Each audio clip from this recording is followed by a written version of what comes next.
वंदे पुरुषोत्तमम परम प्रेममय श्री श्री ठाकुर जी की वाणी। आलोचना प्रसंग द्वितीय खंड से एकांश 30 अगहन 1348 सोमवार 15 दिसंबर 1941। स्थान बांध के किनारे ताशु पावना आश्रम। प्रातःकाल। धूप उग चुकी है। धीरे धीरे और भी लोग आते हैं और प्रणाम कर अपने इच्छानुसार जगह चुनकर बैठ जाते हैं।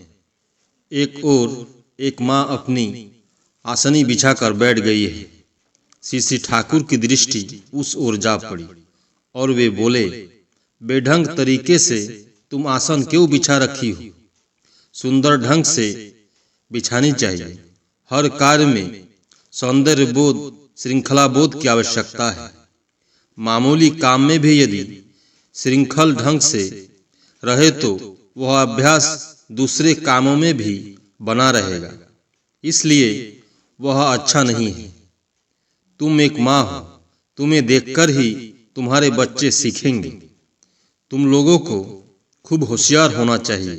मुस्कुराते हुए जहाँ पर तुम बैठी हुई हो वहाँ तुम्हें असुविधा होगी। ये लोग बार बार वहाँ पर तंबाकू भरने जाएंगे और तुम्हें बार बार उठना पड़ेगा। टहलने, चलने, बैठने, सोने, वार्तालाप, कामकाज, सब कुछ में सदा यह ध्यान रखना चाहिए कि तुम्हारा हर कर्म शोभनीय हो, सुंदर हो, सुष्ट हो, समीचीन हो, किसी की असुविधा का कारण न बने, किसी की स्वतंत्रता में बाधा न पहुंचाए। थोड़े दिनों तक इस ओर ख्याल करके चलो तो देखोगी कि तुम्हारा स्वभाव ही ऐसा बन गया है। जब जहां जाओगी मनुष्य तुम्हें देखकर खुश हो जाएंगे। हाथों से इशारा करते हुए गीत के स्वर में बोले। लोग कहेंगे, एशो माँ लक्ष्मी, बसो माँ लक्ष्मी, थाको माँ लक्ष्मी घरे, अर्थात आओ माँ लक्ष्मी, बैठो माँ लक्ष्मी, घर में रहो माँ लक्ष्मी। श्री ठाकुर की पुलकित भंगिमा देखकर सभी मधुर मुस्कान से हंसने लगे। नगेंदा, आप तो लोगों को अपनी कर्म शक्ति के बल पर खड़ा होने कहते हैं, किंतु मनुष्य बार बार एक समान समर्थ नहीं हो पाता है। श्री ठाकुर, मनुष्य के शासन तंत्र की तरह भगवान के शासन तंत्र में भी भत्ता की व्यवस्था है। कर्मफल सुरक्षित रहता है तो उस समय पहले का किया हुआ फल मिलता है। सेवा के जरिए जो थोड़े भी लोगों का स्वार्थ केंद्र बन चुका है उसे और चिंता ही किस बात की है। उसका थोड़ा दुख देखकर ही सभी उसे दूर करने के लिए बेचैन हो जाते हैं एवं अपने ऊपर दायित्व लेकर वे वैसा करते हैं। अपने जीवन के लिए, सुख सुविधा के लिए ही वे ऐसे व्यक्ति को सुस्त और स्वस्थ रखने की आवश्यकता महसूस करते हैं, क्योंकि सेवा देकर ही उनकी नजर में ऐसा बन चुके हैं। उसके बिना उनका काम नहीं चलता। बहुधा यह भी देखा जाता है, जिनके लिए किया है वे कृतज्ञता के कारण तुम्हारे लिए कुछ नहीं करते हैं, किंतु दूसरे कतिपय लोग आ उठ खड़े होते हैं। वह प्रकृति का विधान है। इष्टप्राण सेवा न होने पर, अर्थात सेवा के जरिए इष्टार्थ प्रतिष्ठा बुद्धि न रहे, आत्म प्रतिष्ठा के लिए मनुष्य की वृत्ति में तेल लगाते हुए सेवा करते रहने से उस सेवा का फल ठोस नहीं होता, क्योंकि मनुष्य को जितना ही वह अपने प्रति आकृष्ट और अनुगत्य कर देना चाहता है उतना ही मनुष्य उससे दूर भागता है। उसकी वह आत्म प्रतिष्ठा की बुद्धि ही उसकी प्रतिष्ठा का बाधक बन जाती है। ऐसे मनुष्य साधारणतः इतनी आत्म प्रशंसा करते हैं, अपने कृतित्व तथा परोपकार की अपने मुख से इतनी बातें करते हैं कि मनुष्य की श्रद्धा उनके प्रति स्वतः विलुप्त हो जाती है। कुछ ऐसे भी व्यक्ति होते हैं जो अपने खाम ख्याल, दंभ और इतर अहमिका के ईंधन के रूप में लोगों को पाना चाहते हैं और अपने द्वारा उपकृत किसी व्यक्ति से थोड़ी भी बाधा पाते हैं तो तत्क्षण उसे नमकहराम अकृतज्ञ कह डालते हैं, किंतु जिसे कहते हैं वह वस्तुतः उसका हिताकांक्षी बना ही रहता है। इस ढंग से वे आत्मियों को भी दूर भगा डालते हैं और जो बुरी नीयत लेकर उनकी प्रवृत्ति में आत्मस्वार्थ की पूर्ति के लिए साथ दे रहे हैं एवं आवश्यकता होने पर उनका सर्वनाश करने में कुंठित नहीं होते, ऐसे व्यक्ति को बहुत प्यारा व्यक्ति समझकर उसकी खूब सहायता करते हैं। कहने का सार यह है कि उनकी सेवा के मूल में आंतरिकता नहीं रहती है, इसलिए किसी में आंतरिकता है या नहीं उसे समझने की क्षमता भी उनकी नहीं रहती है। जो ऐसे खाम ख्याली सेवा प्राण है वे विध्वस्त न होंगे तो और कौन होगा, बोलो ना। ऐसी सेवा को अनेकों सत्कर्म समझ बैठते हैं, किंतु सेवा के साथ धर्मदान नहीं रहे, इष्ट का स्वार्थ, इष्ट की प्रीति, इष्ट की प्रतिष्ठा यदि नहीं रहे, मनुष्य को योग्य और बड़ा बनने की प्रचेष्टा यदि नहीं रहे, एक शब्द में यदि सेवा सुकेंद्रित नहीं हो तो उस सेवा की कोई कीमत नहीं, वह असत्कर्म में ही शामिल है। असत का अर्थ है जो जीवन वृद्धि के विपरीत है। ऐसी सेवा से न अपनी और न दूसरे की ही भलाई होती है। सदाचार के विषय में चर्चा चली। सुशीलदा के सौपाक खाने की बातों को सुनकर श्री ठाकुर बहुत संतुष्ट प्रतीत हुए। सुशीलदा, सौपाक भोजन में कुछ कष्ट तो उठाना ही पड़ता है, किंतु उसमें खूब तृप्ति मिलती है। श्री ठाकुर, जो तकलीफ उठाता है उसे विपत्ति नहीं आती है, जो तकलीफ नहीं करता है उसे विपत्ति धर दबाती है। कहाँ से क्या संक्रमण आता है उसका क्या कोई ठिकाना है। इसलिए कम से कम बाहर जाकर स्वयं अपने हाथ से रसोई बनाकर खाना अच्छा है। एक कुकर रहे तो कोई झंझट ही नहीं रहेगा।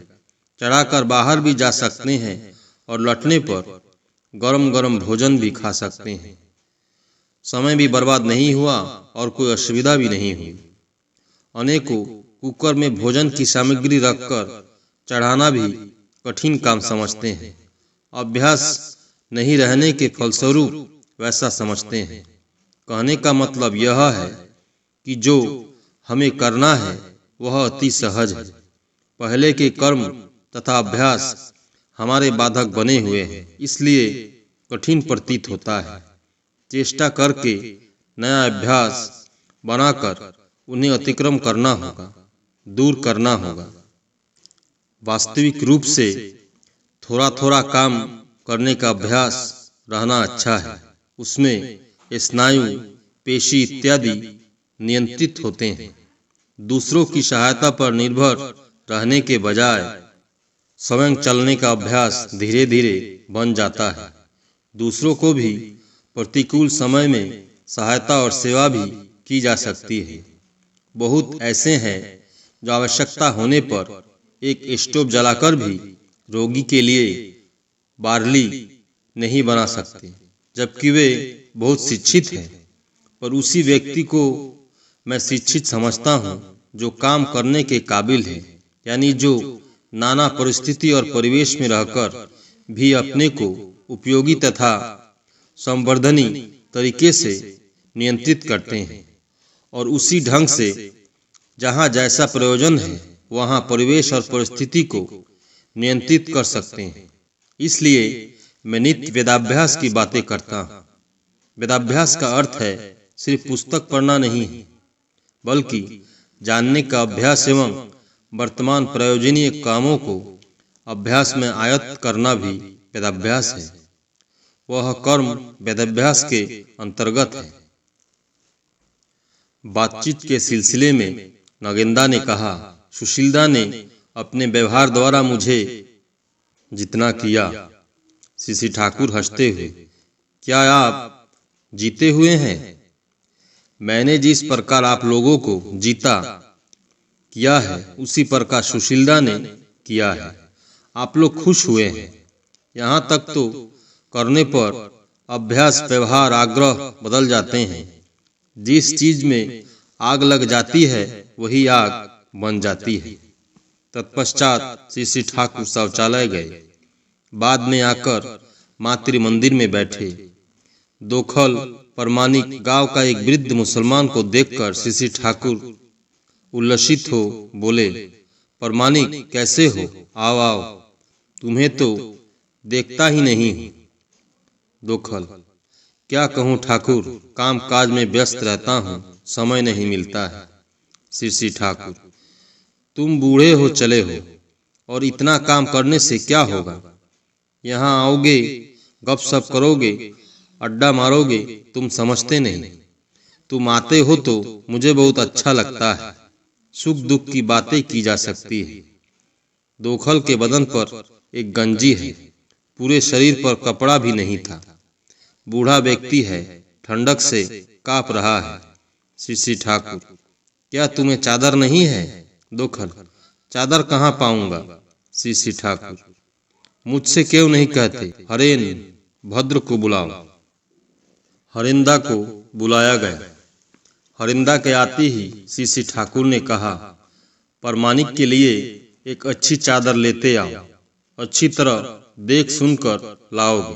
हरिंदा पावना बाजार जाने के लिए तैयार हुए। थोड़ी देर के बाद सीसी ठाकुर कारखाने की ओर घूमने निकले। साथ में 2-4 व्यक्ति थे।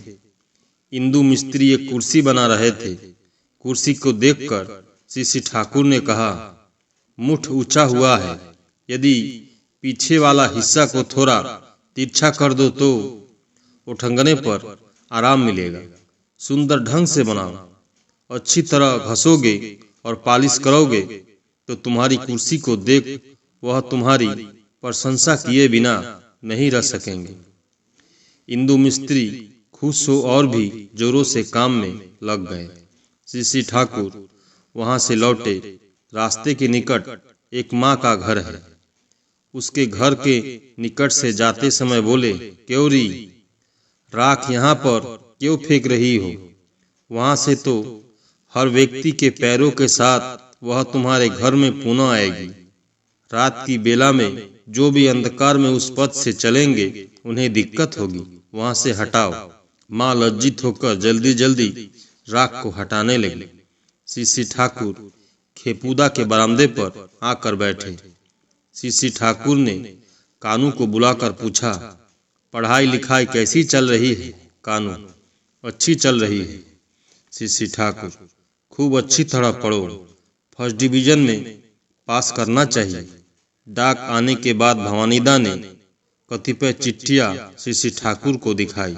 सीसी ठाकुर ने कतिपय चिट्ठियों के संबंध में संक्षिप्त निर्देश दिया। भवानीदा ने उन्हें चिट्ठी के एक किनारे लिख दिया। तत्पश्चात सीसी ठाकुर स्नान करने चले गए। परम प्रेममय सीसी ठाकुर। सभी गुरु भाई एवं माँ को जय गुरु।